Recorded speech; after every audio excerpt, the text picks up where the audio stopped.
Sir start कीजिए।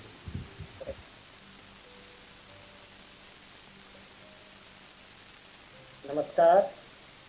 संस्कृत की कक्षा में आप सभी का स्वागत है। आज हम इस कक्षा के माध्यम से उपनिषद के अंतर्गत जो एक कहानी है आपके पाठ्यक्रम में, प्राणस्य श्रेष्ठत्वम, इस कहानी का अध्ययन करेंगे।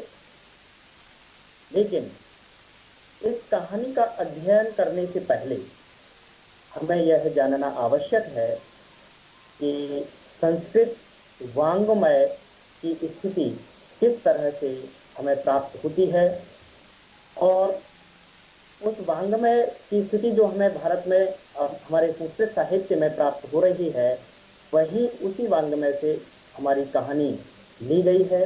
तो हम पहले थोड़ी सी चर्चा संस्कृत वाङ्मय के संक्षिप्त परिचय के रूप में हम करेंगे। जैसा कि आप जानते हैं कि पूरे विश्व में सबसे पहला साहित्य, पहला वाङ्मय यदि प्राप्त होता है तो संस्कृत में वेदों के रूप में हमें मिलता है। आप जानते हैं कि वेद चार हैं: ऋग्वेद, यजुर्वेद, सामवेद और अथर्ववेद। ये चार वेद, इन्हें हम संहिता भी कहते हैं। ये हमारे साहित्य के, संस्कृत साहित्य के एक तरह से बीज हैं, एक तरह से मूल हैं। वेदों को अपौरुषेय कहा जाता है क्योंकि उसके रचनाकार कौन हैं, इस विषय में कोई मनुष्य है, इस विषय में कोई निर्धारण नहीं हम प्राप्त कर पाते हैं। और चूंकि वेदों को अपौरुषेय कहा जाता है, ईश्वर द्वारा सृष्ट कहा जाता है, लेकिन वेदों में जो मंत्र हैं, वे मंत्र बड़े रहस्यात्मक हैं, गूढ़ हैं। उनमें जीवन के एवं आध्यात्मिक, विशेष रूप से आध्यात्मिक पक्ष को लेकर, या हम कह सकते हैं कि इस लोक से परे पारलौकिक चिंतन की बात वहां पर की गई है। तो इस तरह से वेदों के जो मंत्र हैं वो गूढ़ अर्थ से युक्त हैं। इस गूढ़ अर्थ को समझने के लिए बाद में वेदों के बाद और भी ग्रंथों की रचना हुई। जैसे ब्राह्मण ग्रंथ हैं, तो ब्राह्मण ग्रंथ वेदों के कर्मकांड संबंधी, यज्ञ यज्ञादि संबंधी विधियों का व्याख्या करते हैं। इसके पश्चात आरण्यक ग्रंथ आते हैं। आरण्यक, आप समझ ही रहे होंगे कि आरण्यक में अरण्य शब्द जो आ रहा है, अरण्य शब्द का अर्थ होता है वन, जंगल। ऐसे ग्रंथ, वे ग्रंथ जो वन में रह करके जिनकी रचना की गई, जीवन के सिद्धांतों को या वेदों में निहित सिद्धांतों को, सिद्धांतों की व्याख्या, आध्यात्मिक व्याख्या जिनमें की गई है, वे आरण्य ग्रंथ हैं।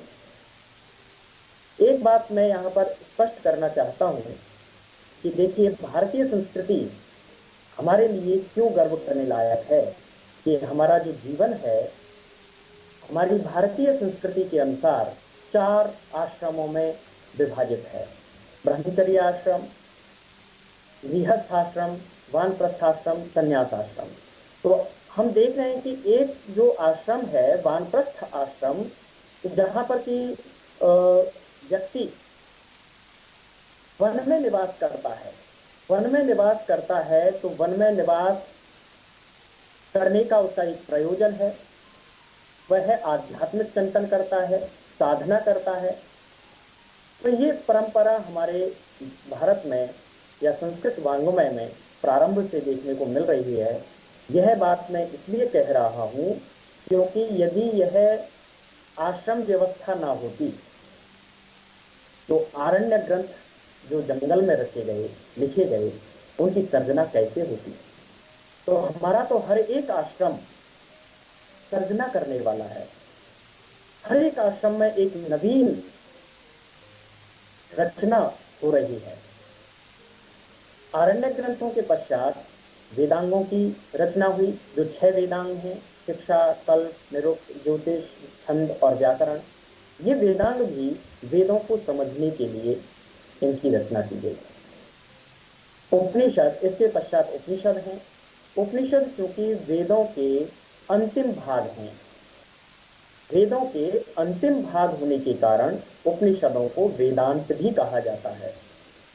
और उपनिषदों में आत्मा एवं परमात्मा संबंधी जो चिंतन है, जिसे हम आध्यात्मिक चिंतन कह सकते हैं, जिसे हम पारलौकिक चिंतन कह सकते हैं, और उपनिषदों में आध्यात्मिक चिंतन जो किया गया है, उन सिद्धांतों, उन अवधारणाओं के आलोक में हम अपने जीवन का विश्लेषण कर सकते हैं और हम अपने जीवन की सार्थकता पर विचार कर सकते हैं।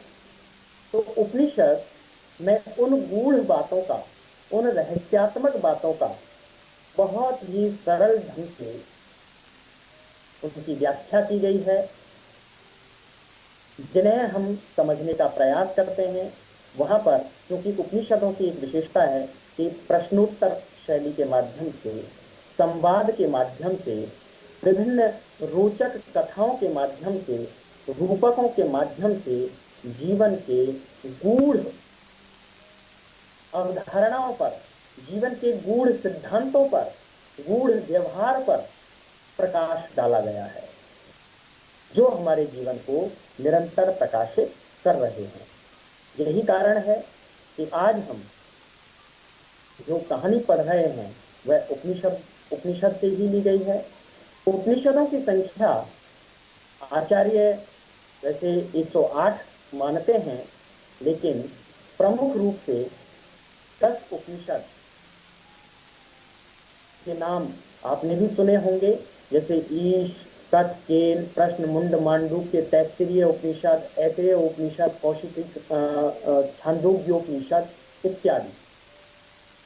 ये जो उपनिषद हैं, ये प्रमुख उपनिषद हैं। इन उपनिषदों में से छांदोग्योपनिषद जो है, छांदोग्योपनिषद से हमारी कथा जो आज हम पढ़ रहे हैं, प्राणस्य श्रेष्ठत्वम, इस कथा का अध्ययन हम करेंगे। इस कथा में, इस कहानी में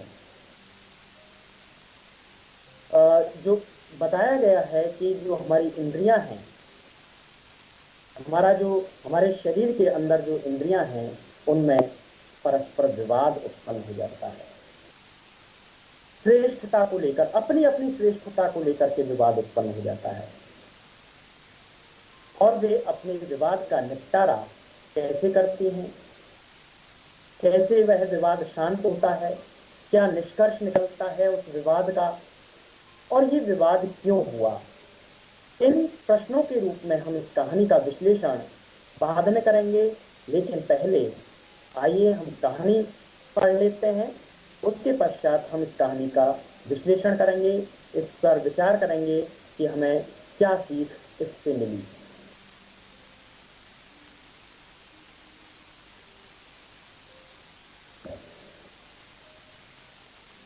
मैं आपके समक्ष एक शेयरिंग कर रहा हूँ कि प्रेजेंटेशन।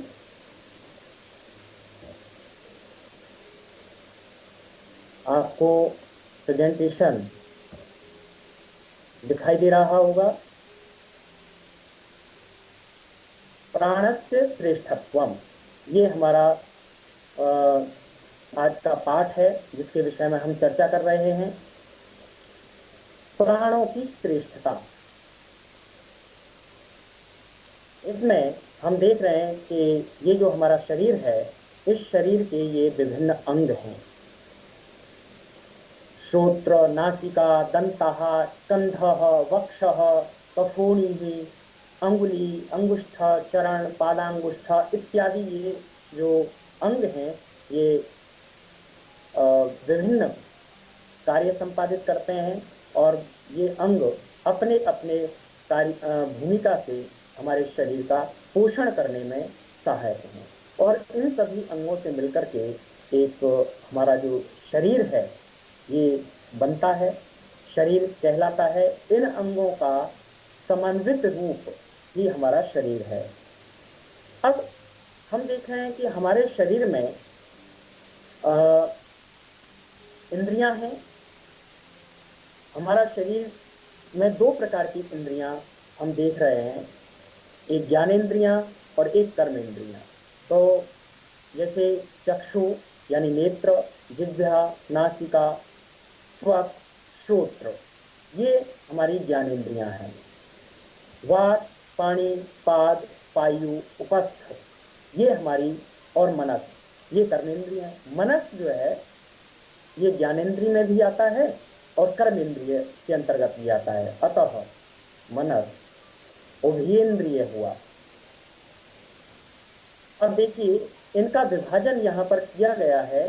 हमारे शरीर में पाई जाने वाली जो इंद्रियां हैं, कुछ ज्ञानेंद्रियां हैं, कुछ कर्मेंद्रियां हैं।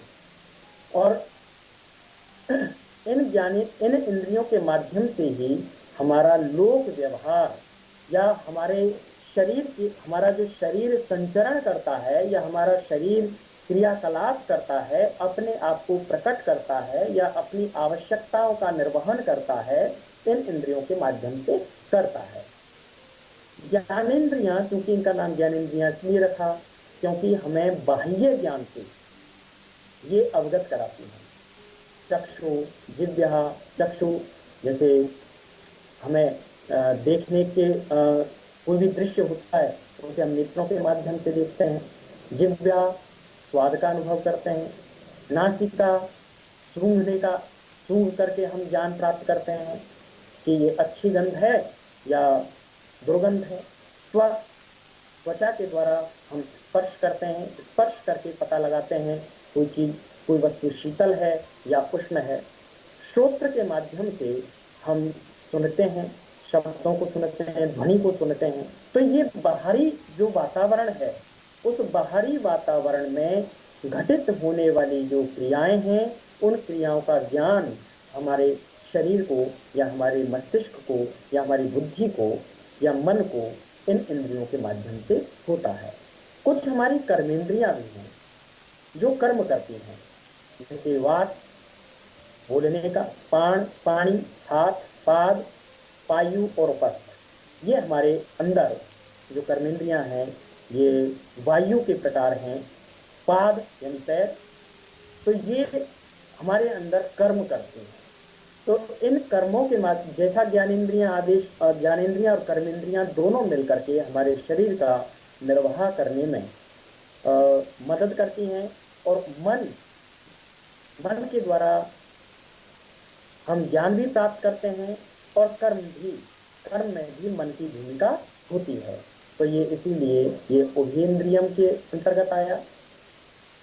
अब हम देख रहे हैं कि ज्ञानेंद्रियों को हम देख रहे हैं चक्षु, क्योंकि जो हमारी इंद्रियां हैं, इन इंद्रियों का संबंध यदि हम उपनिषदों में, ग्रंथों में पढ़ेंगे, दर्शन के अंतर्गत पढ़ें, तो आचार्यों का ये कहना है, ग्रंथों में ऐसा उल्लेख मिलता है कि जो बाहर है, ब्रह्मांड में जो कुछ हमको दिखाई दे रहा है, जो कुछ भी है, वो हमारे शरीर में विद्यमान है।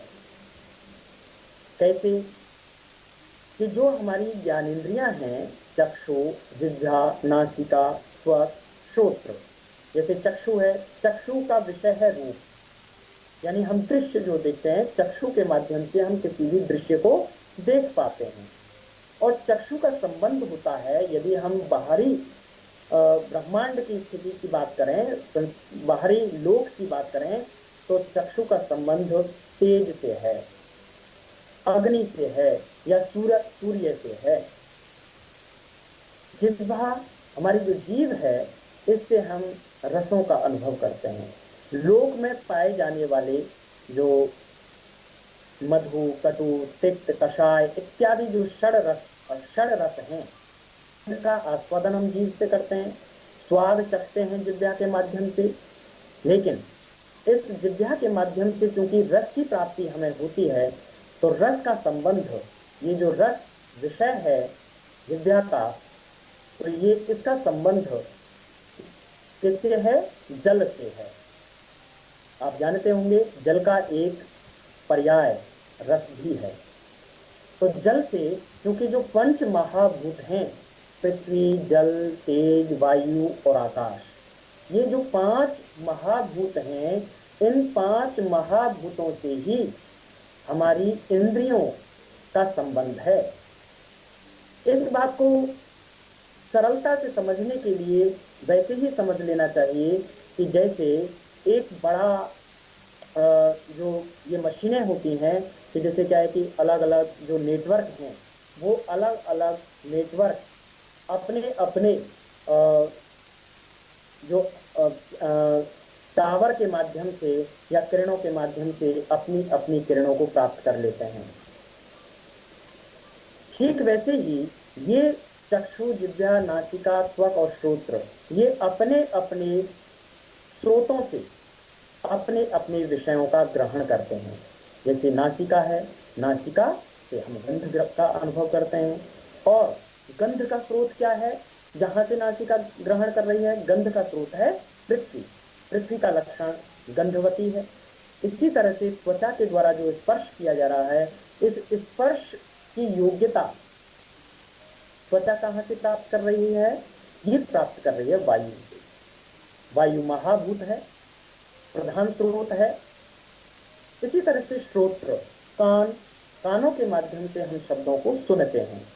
तो श्रोत्र में, कानों में शब्दों को सुनने की योग्यता कहां से आई? इसका प्रधान स्रोत क्या है?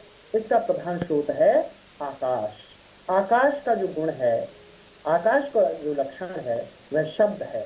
अतः हम कह सकते हैं कि हमारी जो इंद्रियां हैं, इन इंद्रियों का संबंध उन पंच महाभूतों से है। वे पंच महाभूत इनके प्रधान स्रोत हैं। आगे बात करें कर्मेंद्रियों के विषय में। ये पांच कर्मेंद्रियां हैं: वाक, पाणी, पाद, पायु और उपस्थ। इनके अलग अलग कार्य हैं। जैसे वाक के माध्यम से हम बोलते हैं, पाणी यानी हाथ, हाथ के माध्यम से हम आदान प्रदान करते हैं, वस्तुओं का आदान प्रदान करते हैं जो लोक व्यवहार के लिए आवश्यक है।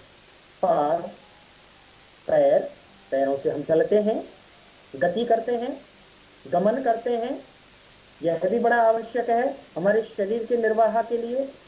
पायु, पायु जो है, ये जो कर्मेंद्रिय है, ये हमारे मल विसर्जन के लिए का इसकी भूमिका में इसकी भूमिका है। और उपस्थ, ये हमारे मूत्र विसर्जन के रूप में कर्म करती है उपस्थ। तो इस तरह से ये हमारी कर्मेंद्रियां हुई। अब क्योंकि जब ये सभी अपना अपना कार्य, ज्ञानेंद्रियां, कर्मेंद्रियां अपना अपना कार्य कर रही हैं, तो चूंकि अब इस संसार में जो व्यवहार घटित हो रहा है, उस व्यवहार को समझाने के लिए यहाँ पर एक हम कथा, कहानी के सहारे से एक रोचक सी कथा के माध्यम से समझने का प्रयास करेंगे।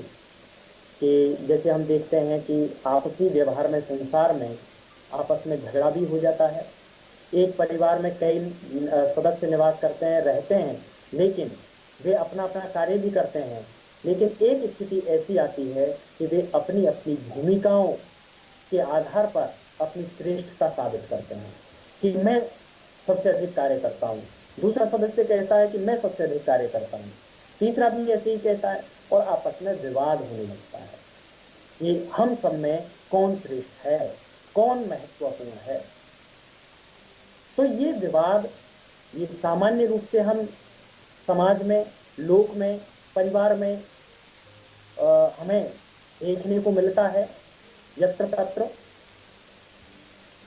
तो इस विवाद का कारण क्या है?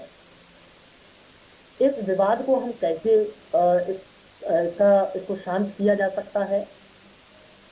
इस बात को बड़े रोचक ढंग से इस कहानी के माध्यम से समझाया गया है। जैसे हम कहें कि ग्रीवा, उदरम, हस्तम और पाद, ये चार अंग आपस में, यदि इनमें से प्रश्न पूछा जाए कि इनमें से कौन श्रेष्ठ है, क्या ग्रीवा श्रेष्ठ है, उदर श्रेष्ठ है, हाथ श्रेष्ठ हैं या पैर श्रेष्ठ हैं? तो जैसे हाथ और पैर, ये दोनों एकता स्थापित करके कह रहे हैं कि आवाम उदरार्थम परिश्रमेण अन्नम उत्पन्नम कुर्वाह, कि हम दोनों हाथ और पैर पेट के लिए परिश्रम से अन्न पैदा करते हैं, किंतु उदरः किमपि न करोति, किंतु ये पेट तो कुछ नहीं करता, ये तो कहीं इधर उधर जाता भी नहीं है। अतएव आवाम श्रेष्ठौ स्वः, इसलिए हम दोनों ही श्रेष्ठ हैं। ऐसा आपस में संवाद हाथ और पैर करने लगे कि हम तो कार्य करते हैं, परिश्रम करते हैं, तो हम तो श्रेष्ठ हैं। पेट को देखो, पेट तो एक ही जगह पर रहता है, तो ये तो श्रेष्ठ नहीं है। अब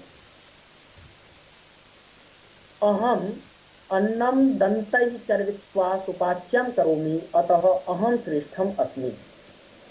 ऐसे ही जिह्वा कहने लगी, मैं अन्न को दांतों से चबाकर सुपाच्य करता हूं, अतः अहम श्रेष्ठम अस्मि, मैं श्रेष्ठ हूं। अद्य परः वयम स्वकार्यम न करिष्यामः, इसलिए आज के बाद हम कार्य नहीं करेंगे, क्योंकि ये पेट तो कुछ नहीं करता। अब पेट बोला, कहने लगा, अहम अन्नम बिना भवतः ऊर्जाम दातुं न शक्नोमि, कि मैं अन्न के बिना आपको ऊर्जा नहीं दे सकता। आप मुझे परिश्रम करके अन्न तो लेकर के आते हैं, अन्न तो प्रदान करते हैं, लेकिन मैं तुम्हें ऊर्जा भी देता हूं उस अन्न को पचा करके। वयम ऊर्जाम बिना अशक्ता स्मः, हाथ पैर इत्यादि इंद्रियां सोचने लगी कि वयम ऊर्जाम बिना अशक्ता स्मः, कि हम सब ऊर्जा के बिना तो अशक्त, असक्षम हो जाएंगी, असक्षम है। तो इस तरह से हमने देखा कि इनमें कौन श्रेष्ठ हुआ? उदर श्रेष्ठ हुआ, क्योंकि उदर यदि ऊर्जा पैदा नहीं करेगा अन्न से, तो अन्य सभी इंद्रियों को ऊर्जा नहीं मिलेगी, तो वे असक्षम हो जाएंगे। इसी तरह से हम देखें कि येषु कः श्रेष्ठः, इनमें से कौन श्रेष्ठ है? वाक्, चक्षु, श्रोत्रम, मनः, प्राणः। ये वाणी श्रेष्ठ है या चक्षु श्रेष्ठ है, श्रोत्र श्रेष्ठ है या मन श्रेष्ठ है या प्राण श्रेष्ठ है? इनमें से कौन श्रेष्ठ है? ये हमारी इंद्रियां हैं। हम देखते हैं कि एक बार इन इंद्रियों में आपस में बात होने लगी कि प्रत्येक इंद्री अपनी अपनी भूमिका को महत्व देने लगी। जैसे शरीर के निर्वाह में वाक सोचने लगी कि मैं बोलती हूँ, वाणी का व्यापार करती हूँ। चक्षु कहने लगा, मैं देखता हूँ, मेरे बगैर जीवन नहीं चल सकता। श्रोत्र, कान कहने लगे, मैं सुनता हूँ। मन कहने लगा कि मैं चिंतन करता हूँ, मनन करता हूँ। और इसी तरह से प्राण, ये हमारे शरीर में इनके माध्यम से हमारे शरीर का निर्वहन होता है। लेकिन ये हमारे शरीर के एक तरह से सदस्य हैं। हमारे शरीर में इंद्रिय परिवार है, ये इंद्रिय समुदाय है, इंद्रिय ग्राम है। इंद्रियों का ये समुदाय आपस में झगड़ने लगा। कैसे झगड़ने लगा? कि अपने अपनी श्रेष्ठता साबित करने लगे और कहने लगे एक बार, भगवान अस्मासु कः श्रेष्ठ अस्ति, कि प्रजापति के पास जाकर के सभी इंद्रियां, कि हम सब में कौन श्रेष्ठ है भगवान? वाक और मन ये जो है कहने लगे। तो प्रजापति ने, क्योंकि प्रजापति ब्रह्मा, प्रजापति इसलिए कहा जा रहा है, प्रजा का अर्थ संतान, और संतान की उत्पत्ति या सृष्टि की उत्पत्ति क्योंकि ब्रह्मा ने की है, इसलिए उन्हें प्रजापति कहा जा रहा है, ब्रह्मा जी। तो ब्रह्मा जी ने बड़ा अच्छा जवाब दिया, यस्मिन् शरीरात निर्गते तत् शरीरम नश्येत स वह श्रेष्ठः, कि जिसके शरीर से निकल जाने पर, शरीर से जिसके निकल जाने पर यह शरीर नष्ट हो जाए या निश्चेष्ट हो जाए, मृतवत हो जाए, मर जाए, या इस शरीर का अस्तित्व ना रहे, चेतना इसमें ना रहे, तो वह श्रेष्ठ है। जिसके अभाव में ऐसी स्थिति हो जाए वही श्रेष्ठ है। ब्रह्मा जी ने इन इंद्रियों को, झगड़ती हुई इंद्रियों को यह बात कही कि श्रेष्ठ कौन है, कि शरीर के अंदर, शरीर से जिसका अभाव हो जाए, शरीर से जो निकल जाए और जिसके निकलने पर शरीर निश्चेष्ट अवस्था में हो जाए, मृतवत हो जाए, तो इसका तात्पर्य है कि वह प्रधान है, क्योंकि उसी ने प्रधान, क्यों, जो प्रकृष्ट रूप से धारण करता हो। किसको धारण करता हो? अन्य सहायक एवं गौण तत्वों को धारण करता हो, जिसमें धारण करने की क्षमता हो, वही तो प्रधान है। तो हम देखते हैं कि इन इंद्रियों में से जो झगड़ा हुआ है, इनमें कौन श्रेष्ठ है, किसमें धारण करने की शक्ति है, सामर्थ्य है। तो ब्रह्मा जी ने जब ऐसा कहा तो अपनी अपनी श्रेष्ठता को सिद्ध करने के लिए, उद्योग करने के लिए इंद्रियां क्रमशः आगे आई। और प्रथमम अहम शरीरात वही गच्छामि, वाक यानी जो वाणी है, वाक इंद्रिय जो है, उसने कहा कि सबसे पहले शरीर से मैं निकलती हूँ, मैं देखती हूँ, क्योंकि मैं तो बड़ा महत्वपूर्ण कार्य करती हूँ। प्रत्येक इंद्रियां अपने अपने कार्य को महत्वपूर्ण सिद्ध करने लगी कि मेरे बगैर तो शरीर का ये, इसका जीवन चल ही नहीं सकता शरीर का, इसमें सबसे पहले मैं निकलती हूँ, देखती हूँ ये जीवन कैसे रहता है, ये शरीर कैसे जीवित रहता है। तो वाक ने प्रथमम वाक शरीरात निर्गता, सबसे पहले वाणी शरीर से निकली, किंतु तस्याभावे शरीरम नष्टम न भवति, किंतु उसके अभाव में तो शरीर नष्ट नहीं होता है, और ना शरीर नष्ट हुआ। सह प्राणेन श्वसन चक्षुषा पश्यन श्रोत्रेण शृण्वन् मनसा ध्यायन् मूकवत जीवति, शरीर प्राणों से सांस लेता हुआ, प्राण हम किसको कह रहे हैं? सांस लेना और सांस छोड़ना, ये जो वायु का व्यापार है, वायु का जो संचरण है, उसे हम प्राण कह रहे हैं, क्योंकि प्राण वायु ऐसा व्यवहार होता है। ऑक्सीजन के लिए प्राणवायु शब्द का प्रयोग किया जाता है। तो जो हम सांस लेते हैं और छोड़ते हैं, इसे ही प्राण के रूप में प्रसिद्ध है। यद्यपि प्राण के और भी सूक्ष्म विभाजन हमारे ग्रंथों में हमें प्राप्त होते हैं, वे सब मिलकर के प्राण हैं। अन्य विभाजन वायु के और भी प्रकार हमारे शरीर में क्रियाकलाप करते हैं, अन्य कार्यों को करते हैं। उन अलग सभी प्रकार की वायु का जो समन्वित रूप है, उसे हम प्राण कहते हैं।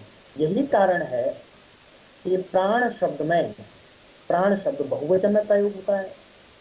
प्राण शब्द का जब हम भाषा में प्रयोग करते हैं तो बहुवचन में आता है। क्यों आता है बहुवचन में? क्योंकि जो प्राण है वो अनेक वायु का एक समन्वित रूप है, अलग अलग प्रकार की वायु।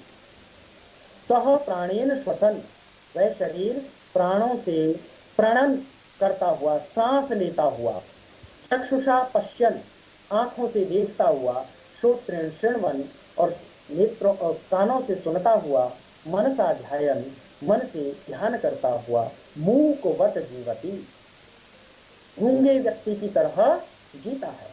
क्योंकि वाणी, अगर वाणी का अभाव हो गया हमारे शरीर से तो कैसी स्थिति होगी? जैसे गूंगा व्यक्ति होता है, गूंगा व्यक्ति का जो अंग विकार होता है या इंद्रिय विकार होता है वो वाणी ही तो होती है। वाणी के अभाव में वह गूंगा कहलाता है, लेकिन जीवन तो नष्ट नहीं होता उसका। होता है क्या? नहीं होता। अन्य सभी इंद्रियों से वह अपना जीवन यापन करता है। तो वाक ने जब ये देखा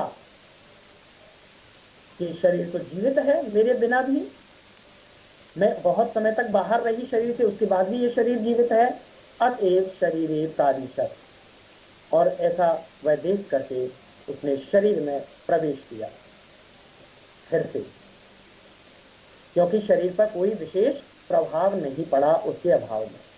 फिर दूसरी इंद्री ने यही बात सोची कि मुझे अपना महत्व साबित करना है। इदानीम अहम शरीरात बहि गच्छामि। चक्षु ने, नेत्र ने कहा कि मैं अब शरीर से बाहर जा रही हूँ, इस शरीर को छोड़ करके जा रही हूँ, देखती हूँ कि ये शरीर कैसे अपना जीवन यापन करता है मेरे बिना। तदा चक्षु शरीरात निर्गता। तब चक्षु शरीर से निकल गया। किंतु तस्याभावे शरीरम नष्टम न भवति। किंतु उसके अभाव में भी शरीर नष्ट नहीं हुआ।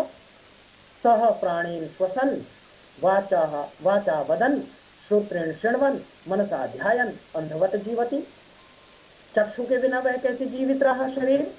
प्राणों से सांस लेता हुआ, वाणी से बोलता हुआ, कानों से सुनता हुआ, मन सा ध्यान, मन से ध्यान करता हुआ, अंधवत जीवती, अंधे व्यक्ति की तरह वह जीवित रहता है।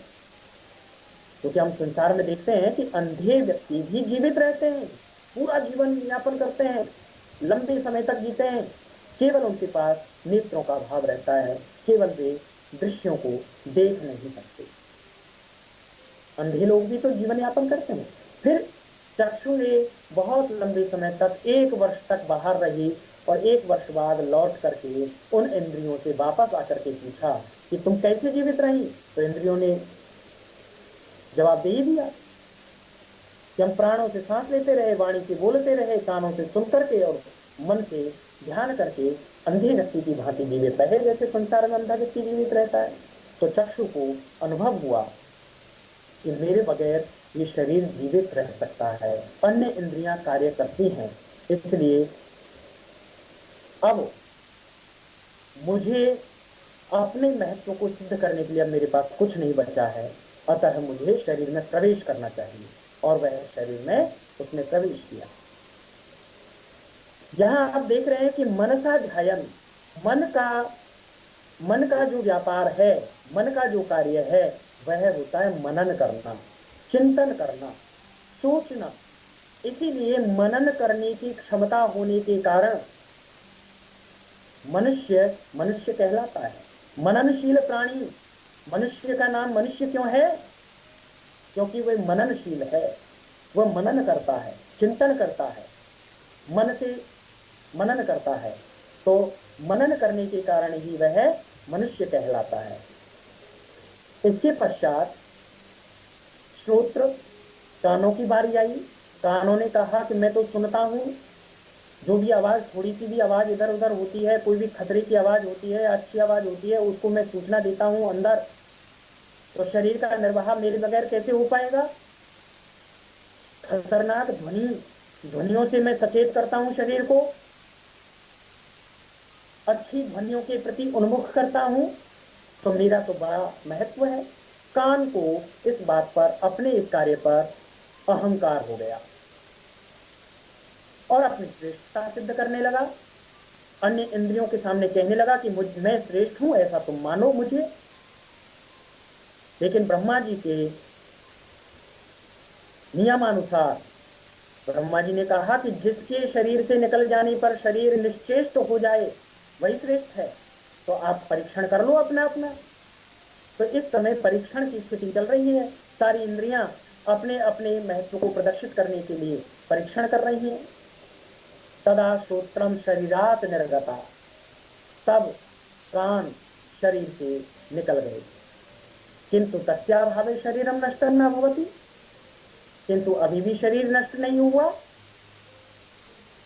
उसने 1 वर्ष तक कान बाहर रहे शरीर से, और कान अब सोच रहे थे कि अब तो शरीर नष्ट हो गया होगा, मैं जाकर के देखता हूं अन्य इंद्रियों का क्या हालचाल है, वो तो मेरे बगैर कुछ कर ही नहीं पा रहे होंगे।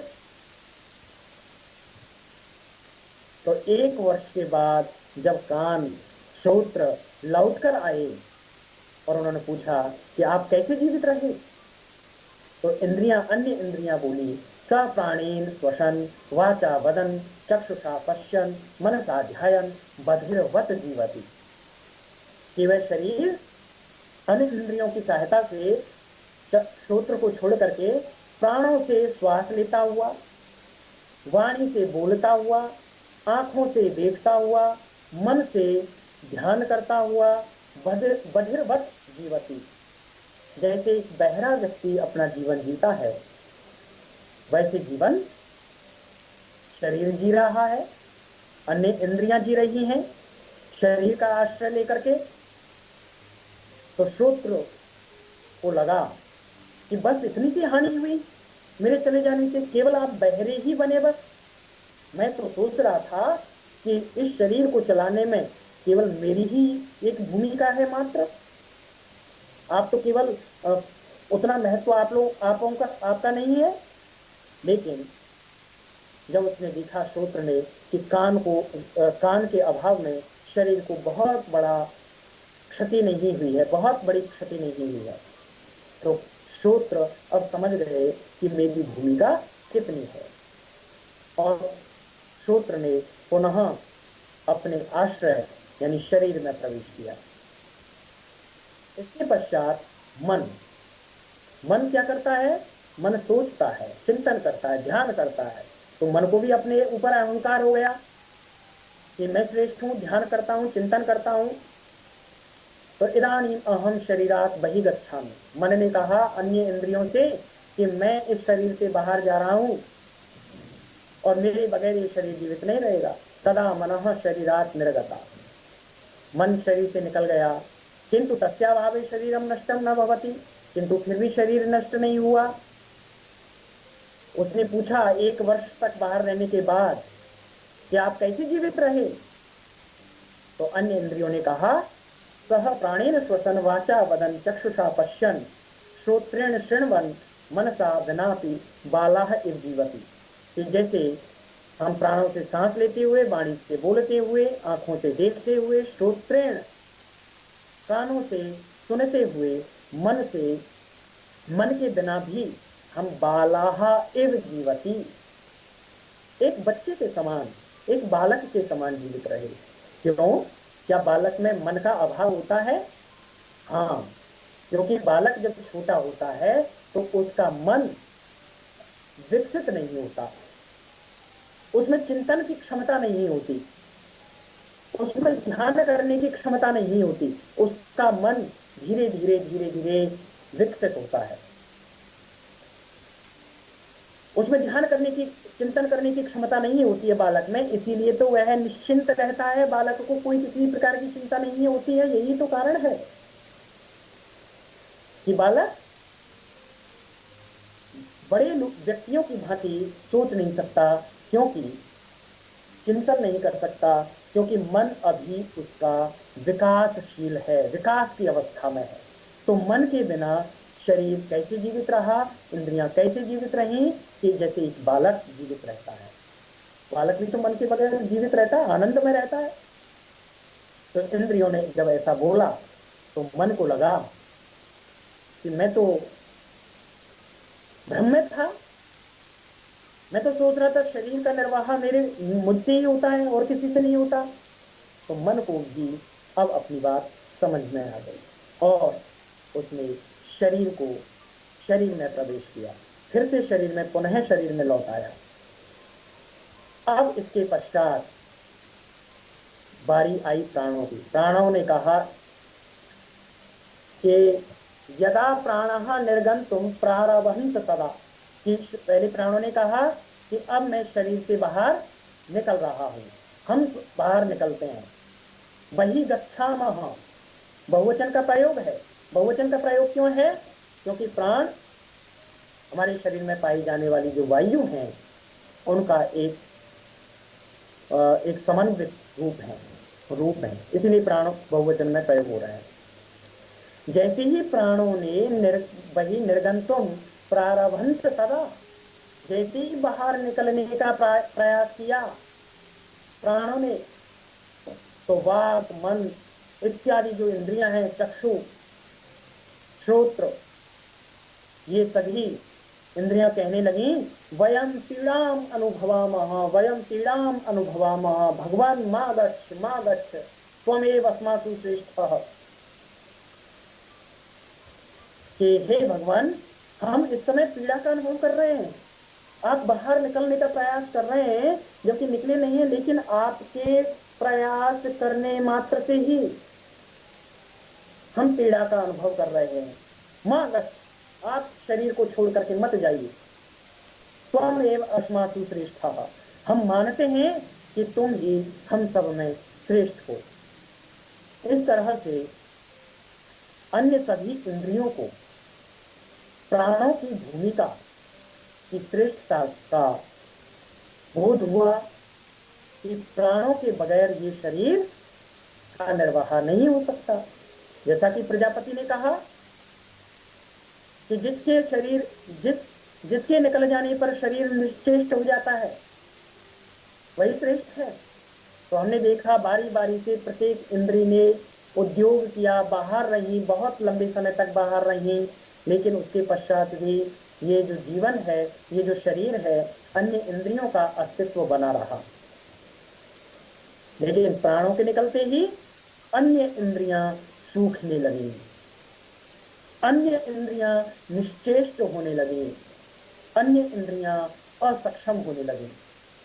अब सभी इंद्रियों का जीवन खतरे में पड़ गया और इंद्रियां उसे रोकने का प्रयास करने लगी प्राणों को कि आप हमारे भगवान हो, आप हमें श्रेष्ठ हो, आपसे ही हमारा अस्तित्व है, आपसे ही हम ऊर्जा प्राप्त करते हैं, इसलिए आप हम इन सब में श्रेष्ठ हो। अतएव वयम वाचम बिना मूकवत, चक्षुम बिना अंधवत, श्रोत्रम बिना बधिरवत, मनसा बिना अपि बालाः एव जीवितुम शक्नुमः, कि वाणी के बिना हम मूकवत रहते हैं, चक्षु के बिना हम अंधे व्यक्ति की भांति व्यवहार करते हैं, कानों के बिना हम बहरे व्यक्ति की भांति रहते हैं, मन के बगैर हम बालक के समान रहते हैं, जीवित रह सकते हैं, किंतु प्राणम बिना जीवनम असंभवम अस्ति, किंतु प्राणों के बगैर, प्राणों के अभाव में तो जीवन संभव नहीं है। अतः प्राणः एव श्रेष्ठः, इसीलिए प्राण ही श्रेष्ठ हैं। तो इस तरह से इनका निर्णय हो गया कि प्राण ही श्रेष्ठ हैं। अब हम देखते हैं कि इस कहानी को तो हमने पढ़ लिया कि प्राण ही श्रेष्ठ हैं, लेकिन यह कहानी बड़ी रोचक कहानी रही। हमें पता चला कि किस तरह से प्राणों की श्रेष्ठता सिद्ध हुई एक प्रक्रिया के माध्यम से, लेकिन इस कहानी से हमें क्या सीख मिलती है, यह कहानी किस तरह से हमें प्रकाशित करती है, तो इस विषय में अब जो हमने कहानी पढ़ी है इसका विश्लेषण हमें करना होगा। इस कहानी का महत्व क्या है, इस कहानी का उद्देश्य क्या है, क्या केवल इसका उद्देश्य मनोरंजन है? तो मनोरंजन तो नहीं है इस कहानी का उद्देश्य, क्योंकि हमारे जो उपनिषद हैं उनमें गंभीर बातों को बड़े सहज ढंग से हमारे सामने लाने का प्रयास किया जा रहा है। जो ये झगड़ा, जो ये रूपक गढ़ा गया, यह हमें बाहर समाज में भी देखने को मिलता है। और श्रेष्ठता का अपने अपने महत्व को सिद्ध करने का, अपने अपने महत्व को सिद्ध करने का जो हम प्रयास करते हैं लगातार, और हम दूसरों से द्वेष करने लगते हैं। अपने आप को श्रेष्ठ मान करके हम दूसरों से द्वेष करने लगते हैं, क्रोध करने लगते हैं, अनेक प्रकार की इच्छाएं हमारे अंदर जागृत हो जाती हैं। ये जो श्रेष्ठता है, हालांकि श्रेष्ठता को पहचानना आवश्यक है। जो श्रेष्ठ होता है वही अन्य दूसरों को मार्गदर्शन देता है, वह दूसरों को प्रकाशित, उनके पथ को आलोकित करता है। क्योंकि श्रीमद् भगवत गीता में श्रेष्ठता का जो लक्षण दिया है वो बड़ा अच्छा दिया है कि यद्यदाचरति श्रेष्ठस्तत्तद्देवे तरो जनः स यत् प्रमाणं कुरुते लोकस्तदनुवर्तते। कि श्रेष्ठ व्यक्ति जैसा जैसा आचरण करता है वैसा ही उसके आचरण का अनुसरण यह लोक करता है। जो वास्तव में श्रेष्ठ है, यहाँ पर वास्तव में श्रेष्ठ, जो यथार्थ में श्रेष्ठ है, जिसमें श्रेष्ठता की योग्यता है, जो श्रेष्ठ बनने का प्रदर्शन नहीं कर रहा, जो वास्तव में श्रेष्ठ है, अपने कार्य से श्रेष्ठ है, उसका यह संसार अनुकरण करता है, अनुसरण करता है। श्रीमद् भगवत गीता में श्री कृष्ण कह रहे हैं वह श्रेष्ठ व्यक्ति, वह श्रेष्ठ प्राणी इस संसार में जो भी प्रमाण कर देता है, जो भी कार्य कर देता है, उसे प्रमाण मान करके यह संसार उसका अनुसरण करता है। लेकिन हमने तो यहां देखा कि अन्य इंद्रियां श्रेष्ठता को ही तो सिद्ध कर रही हैं। तो ये कलह क्यों हुआ, ये विवाद क्यों बना? ये विवाद इसलिए बना क्योंकि श्रेष्ठता में इंद्रियों के द्वारा जो श्रेष्ठता की बात कही जा रही है, यहाँ पर उनके मन में एक कामना ने, एक इच्छा ने जन्म ले लिया। एक कामना उनके अंदर पैदा हो गई कि हम श्रेष्ठ हैं, मैं श्रेष्ठ हूं, मैं श्रेष्ठ हूं। और आप जानते हैं कि काम जो है, यानी कामनाएं या इच्छाएं दुख का कारण हुआ करती हैं।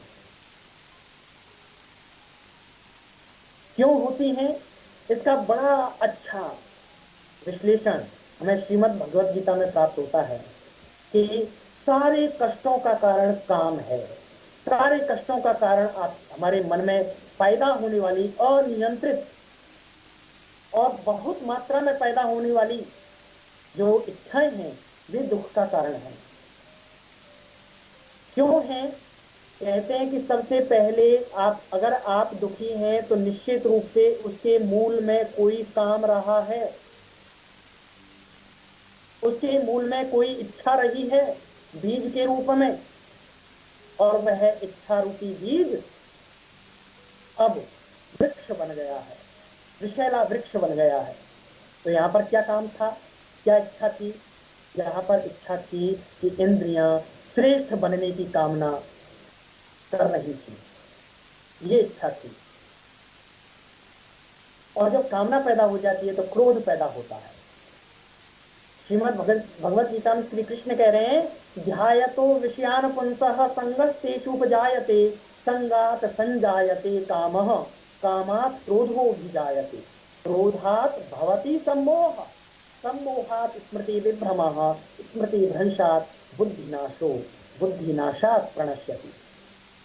अर्थात ये सबसे पहले जब हम विषयों का चिंतन करते हैं, ध्यान करते हैं उनका, तो उससे काम की कामनाएं, इच्छाएं पैदा होती हैं हमारे हृदय में।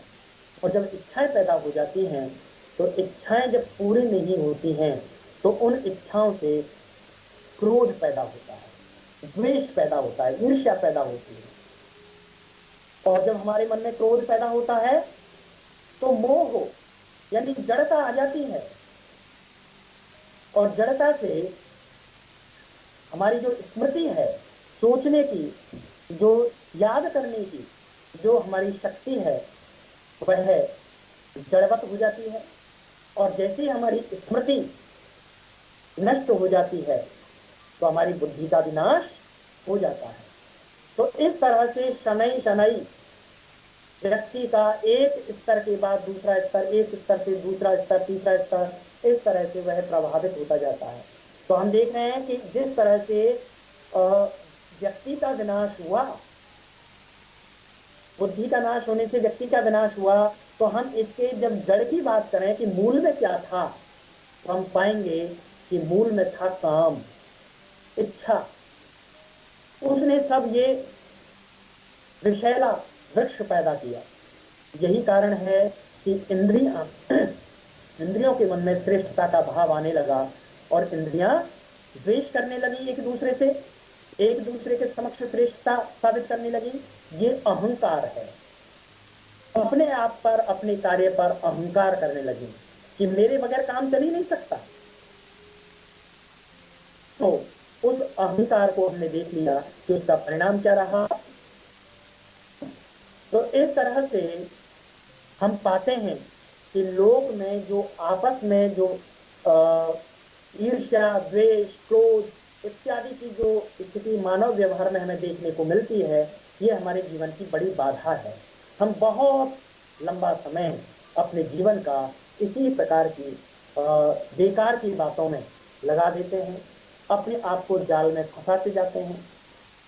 तो इसलिए हमको हमारे मन में जो बीज रूप में काम पैदा हो रहा है, इच्छाएं पैदा हो रही हैं, उन इच्छाओं पर कुठाराघात करना होगा। इस गूढ़ बात को प्रकाश में लाना, सरलता से प्रकाश में लाना, इस कहानी का मूल प्रयोजन प्रतीत होता है। इसके अतिरिक्त यह कहानी और क्या खूबसूरती है इस कहानी की, इस कथा की और सौंदर्य क्या है, हम देख रहे हैं इस कथा के माध्यम से आत्मविश्लेषण आत्मविश्लेषण या आत्मबोध के लिए हम उद्यत हो रहे हैं। हम अपना अपना विश्लेषण करें कि कहीं ऐसा तो नहीं है कि हम भी अपने मित्रों में या परिवार में या समाज में जहां जहां हम कार्य कर रहे हैं, वहां वहां हम अपनी श्रेष्ठता को लेकर के हमारे अंदर एक जो है अपने आप को महत्वपूर्ण या श्रेष्ठ साबित करने के लिए कहीं इस तरह का अहंकार तो पैदा नहीं हो रहा। तो हमें अपना विश्लेषण करने की आवश्यकता है, परीक्षण करने की आवश्यकता है। आत्मबोध के लिए हमें जागृत करती है यह कहानी कि हम अपना आत्म परीक्षण करें, क्योंकि शरीर बिना इंद्रियों के भी जीवित रहा, किंचित किंचित अंतर आया बस। लेकिन ऐसा नहीं है कि जीवन नष्ट हो गया, शरीर नष्ट हो गया, अन्य इंद्रियां नष्ट हो गई, जीवन चलता रहा। तो कहीं ऐसा तो नहीं है कि हम भी ऐसा कर रहे हो, हमारे व्यवहार में ऐसा शामिल हो रहा हो।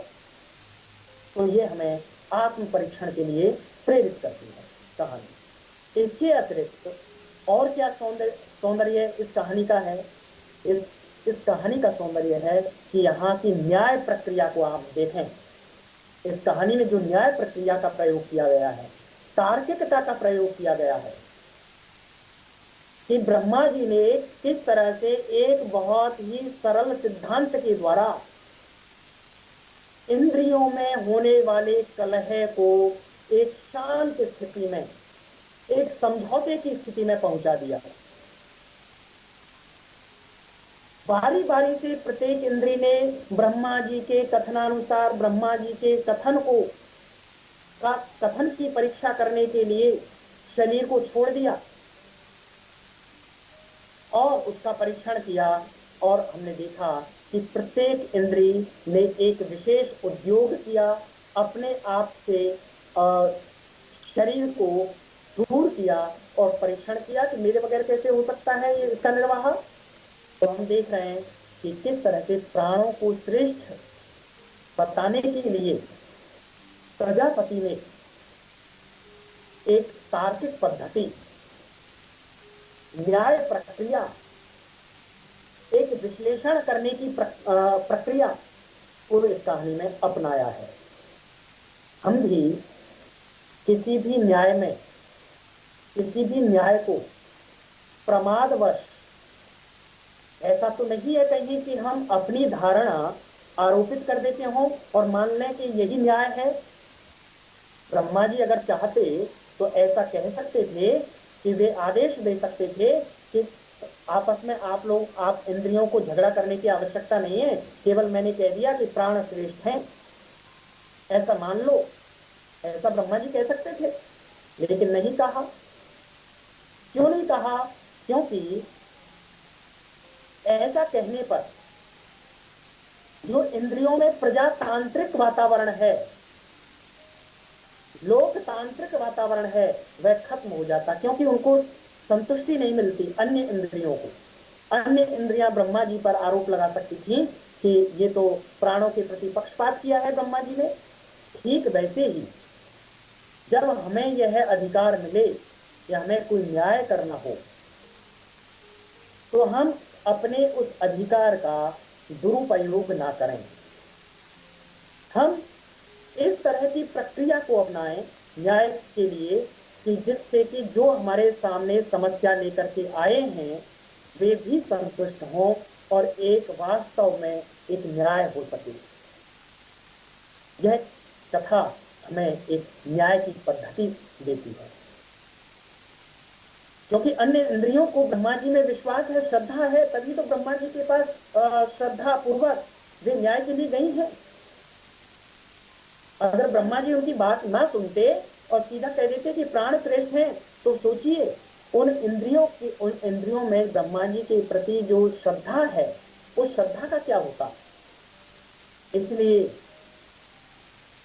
सामने वाला जब हमसे कुछ चाहता हो, समस्या का निराकरण चाहता हो, तो उसका तात्पर्य कदापि यह नहीं है कि हम अन्याय करके उसको प्रसन्न कर दें, लेकिन हमारी न्याय की जो प्रक्रिया है वो ऐसी हो कि उसका श्रद्धा भाव खंडित ना हो।